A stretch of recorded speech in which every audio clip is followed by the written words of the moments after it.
हम बोलते हैं कि हमारा युवा किसी नेता का बेटा नहीं है। नेता का बेटा रहता तो यहाँ आंदोलन करने हम लोग नहीं आते। नेता का बेटा अपना मस्त बड़ा बड़ा स्कूल में पढ़ रहा है, इंजीनियरिंग और विदेश में जाके पढ़ाई कर रहा है। यहाँ पे जितना युवा आया है गरीब परिवार से आया है। एक गरीब परिवार से ही लड़का गवर्नमेंट जॉब की तैयारी करता है। इतना मेहनत मशक्कत करके वो, आपको पता है स्टूडेंट लाइफ में एक 8 बाय 6 के कमरे में रहता है युवा और अपना सालों गुजार रहा है। कितना दिन पिताजी उनको रोक पाएंगे जी। और एकदम हंसने वाला बयान देते हैं कि पिछली सरकार की भी नियोजन नीति रद्द हुई है, तो आपको कि फिर की सत्ता में क्यों बैठाए थे? आपको सत्ता में इसलिए बैठाए थे तो ताकि आप नौकरी दे, 5 लाख रोजगार का आप वादा देकर लेकर आए थे।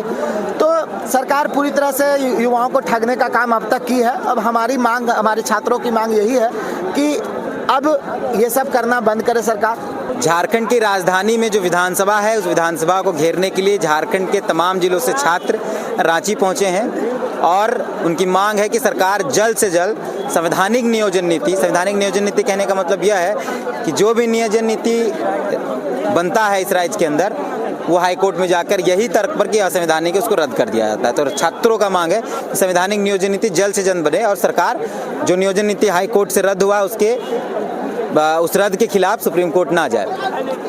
इस पूरे हुजूम में एक आरोप शिक्षकों पर है कि शिक्षक लोग छात्रों को भड़का कर यहाँ ला रहे हैं। एक शिक्षक हमारे साथ, उनसे जानते हैं कि ये आरोप कितना से। क्या नाम है सर आपका? मेरा नाम प्रकाश पोद्दार है, एक शिक्षक है, ऑनलाइन पढ़ाते हैं करियर फाउंडेशन। आप लोगों पर आरोप है कि ये जो छात्र आते हैं इनको आप लोग फंड करते हैं, आप लोग उकसाते हैं, आप लोग अपने वीडियोस के माध्यम से भड़काते हैं, आप लोग ऑर्गेनाइज कराते हैं। ये आरोप बिल्कुल बेबुनियाद है, क्योंकि छात्रों में इतनी ताकत है। आखिर जो सरकार गलत नियोजन नीति बना रही है, जो सरकार नियुक्तियां नहीं ला रही है, उससे असर किन पे सबसे ज़्यादा पड़ रहा है? सबसे ज़्यादा छात्रों पे पड़ रहा है। छात्र गांव-गांव से आकर के 3 साल 4 साल शहरों में आकर के तैयारी कर रहे हैं। अब तो ऑनलाइन के माध्यम से घरों में भी तैयारी, लेकिन कितना दिन छात्र बर्दाश्त करेगा?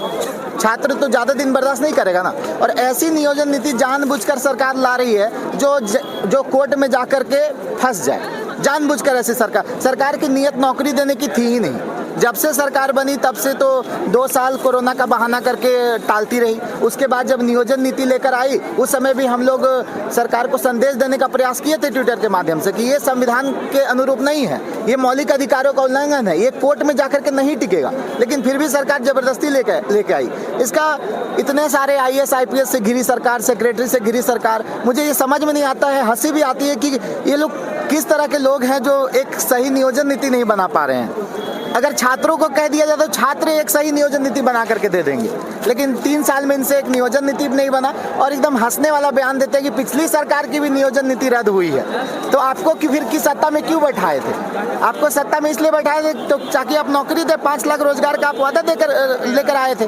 तो सरकार पूरी तरह से युवाओं को ठगने का काम अब तक की है। अब हमारी मांग, हमारे छात्रों की मांग यही है कि अब ये सब करना बंद करे सरकार। 15 दिन के अंदर अंदर सही नियोजन नीति बनाए, ऐसी नियोजन नीति बनाए जिससे कि आगे जाकर के कोर्ट में मामला ना फंसे। आपने देखा कि पिछली सरकार की नियोजन नीति को भी इसी तरह चुनौती दी गई थी सोनी कुमार केस में, कितने वर्ष बर्बाद हुए। यानी सरकार का नियत है कि झारखंड के युवाओं की जवानी बर्बाद कर दी जाए। मैंने जानबूझकर ऐसी नीतियां बनाई जाती ताकि नियुक्ति देना ना पड़े। लगता तो ऐसा ही है कि जानबूझकर, क्योंकि इतने सारे विधि विशेषज्ञ होते हैं, इतने सारे मंत्री होते हैं, इतने सारे IAS पढ़े लिखे होते हैं, उसके बाद भी अगर इस तरह की नीति बनती है तो साफ साफ झलकता है कि जानबूझकर सरकार ऐसा करती है। आप लोग जो आए हैं, जो छात्र यहाँ आए हैं, पुलिस चारों तरफ है, कुछ मतलब ऐसा कुछ घटना तो आप लोग ने घटा दिया? बैरिकेडिंग तोड़ा? हम लोगों ने शुरू दिन से आह्वान किया है कि हम संवैधानिक तरीके से आंदोलन करेंगे। संवैधानिक तरीके से विरोध प्रदर्शन करने का हमें संविधान से अधिकार मिला हुआ है, सभी छात्रों को अधिकार मिला हुआ है। तो शांतिपूर्ण तरीके से, गांधीवादी तरीके से हम लोग आंदोलन करने आए हैं। इसलिए उस तरह की गलत बयानबाजी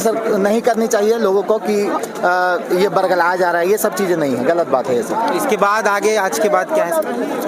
मांग लगातार जारी रहेगी। अभी तो सरकार से यही आग्रह करेंगे, अभी तो निवेदन करेंगे कि सरकार जल्द से जल्द अपनी मंशा को साफ करे और किसी भी हालत में सुप्रीम कोर्ट लेकर ना जाए, क्योंकि सुप्रीम कोर्ट अगर जाती है तो फिर छात्रों का 1-1.5 साल बर्बाद होगा, क्योंकि डेट पे डेट आता है सुप्रीम कोर्ट की तरफ से, आप देखते ही हैं। तो हमारी मांग है कि जल्द से जल्द नियोजन नीति बने और सरकार स्पष्ट करे। सरकार से किसी का विरोध नहीं होता, सरकार की नीतियों से विरोध होता है। क्या है, आप अपने छात्रों को लेकर यहाँ आए हैं या आप खुद ही यहाँ पहुँचे? ये आए तो छात्रों के साथ थे, लेकिन रास्ते में हमारे 5 बसों को रोक दिया गया। आपने सही कहा कुछ देर पहले कि मुख्यमंत्री का जब ईडी पर जांच पड़ा था, ईडी के द्वारा मुख्यमंत्री के ऊपर जांच हुआ था, तब बस भर भर करके लोग आए थे और उनको रोकने वाला कोई नहीं था। यहाँ पर हम लोग संवैधानिक हक और गांधीवादी तरीके से जब प्रोटेस्ट कर रहे हैं, यहाँ पर आप देख रहे हैं पुलिस प्रशासन हमारा साथ दे रही है। अभी तक हम लोग कोई भी ऐसा घटना नहीं की है, कोई ऐसा एक्टिविटी नहीं की है जिसके कारण हमें रोका जाए। शांतिपूर्ण तरीके से, गांधीवादी तरीके से हम लोग प्रोटेस्ट कर रहे हैं। हमारे हजारीबाग से आने वाले 5 बसों में लगभग 700 से 800 युवा मौजूद थे, है ना। 7 से 8 बसेस था, जिसमें सारे बसों को रोक दिया गया। मैं अपने स्टूडेंट्स के साथ आ रहा था, रास्ते में मेरे गाड़ी को रोका गया। मैं अपना गाड़ी किसी हॉस्पिटल में पार्क करके वहां से सरकारी बस लेकर के, क्योंकि सरकार तो नॉर्मल व्हीकल को रोक दे रही है, तो मैंने सरकारी बस में, चूंकि वो रोके ना खुद सरकार, तो सरकारी बस में मैं बैठ के आया। कुछ दूर तक मुझे पूरा यहाँ तक नहीं लाया गया, बीच में ही छोड़ा गया। वहां से मैं पैदल आया। हमारी मांगे यही है कि जिस तरह से हेमंत सरकार 3.5 साल अपना गुजार चुकी है, सब्र की भी एक सीमा होती है। मैं छात्रों को पढ़ाता हूँ, मेरे से बच्चा डेली पूछता है कि सर वैकेंसी कब आएगा। मैं बोलता हूँ बाबू अगले महीना आ जाएगा, 6 महीना बाद आ जाएगा, 1 साल बाद आ जाएगा। 3.5 साल गुजर गया। सब्र की एक सीमा होती है। आपको लगता है कि पूरे भारतवर्ष में 28 राज्य है, जितने भी केंद्र शासित प्रदेश है, कोई ऐसा राज्य है कि 3.5 साल 4 साल गुजर गया और एक भी ढंग से आपका संवैधानिक रूप से, ठीक रूप से एक भी अगर गवर्नमेंट एग्जाम हो जाता, तब तो फिर युवा को यहाँ आने की जरूरत नहीं थी। हम बोलते हैं कि हमारा युवा किसी नेता का बेटा नहीं है। नेता का बेटा रहता तो यहाँ आंदोलन करने हम लोग नहीं आते।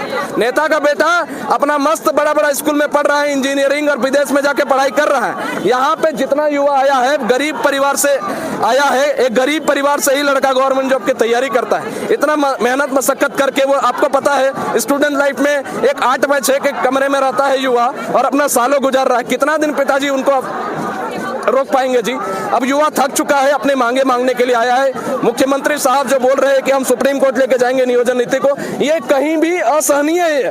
हाई कोर्ट में मामला रद्द हो गया, यानी कि नियोजन नीति एकदम बेकार है, एकदम भ्रष्ट है, कोई काम का नहीं है। आप नियोजन नीति नहीं बना पा रहे, आप अपना सरकार के पद से इस्तीफा दे दीजिए। नियोजन नीति हम लोग खुद बना लेंगे। आप हम लोगों से पूछिए ना, हम लोग शिक्षकों से पूछिए कि नियोजन नीति कैसे बनाना है। आप अनपढ़ गवार लोग अगर रहेगा केंद्र में तो यही ना हाल होगा। राज्य में अगर राज्य के नेता अगर खुद भी 12वीं पास नहीं है, लड़कों को क्या बोल रहे हैं कि सुअर चराओ, बकरी पालो। शिक्षा मंत्री हैं आप, है ना, रोड मंत्री नहीं है, भिकमंगा मंत्री नहीं है। गलत बातें नहीं बोलना है हमें, लेकिन बोलना पड़ेगा गलत बातें, क्योंकि हमारे बारे में सही बातें कहाँ होती है। यहाँ बोल रहे हैं कि सुअर पालो, बकरी पालो। ये लड़का ग्रेजुएशन किया है, पीजी किया है, डिप्लोमा किया है। चलो क्या बोला जाए। अब इतना मेहनत मशक्कत करके लड़का तैयारी करता है, कभी पता है परसेंटेज क्या होता है, कभी पता है कि 12वीं क्या होता है। 12वीं दिए है, 12वीं में भी तो फेल हो गए। अरे हमारा ये दुर्भाग्य है, हमारा देश का ये दुर्भाग्य है कि यहाँ 12वीं और पीजी और डिप्लोमा और बीटेक करके लड़का, एमटेक करके लड़का रोड में घूम रहा है 20,000 की तादाद में। और यहाँ पर हमारा ये दुर्भाग्य है कि मैट्रिक फेल, इंटर फेल नेता यहाँ विधानसभा परिसर में बैठा हुआ है, आराम से एसी रूम में। पुरनका विधानसभा से नया विधानसभा बन रहा है और एरिया को पूरा घेरा जा रहा है। मतलब इसके रोड में आए तो शांतिपूर्ण तरीके से हम लोग आंदोलन कर रहे हैं। हमारे ऊपर बैरिकेड लगाया गया है। यहाँ प्रशासन चाहती है कि किसी तरह युवाओं को भटकाया जाए, आगे उग्र किया जाए, ताकि हम लोग आगे बढ़े और हमारे ऊपर लाठीचार्ज हो और मार के हमें भगा दिया जाए।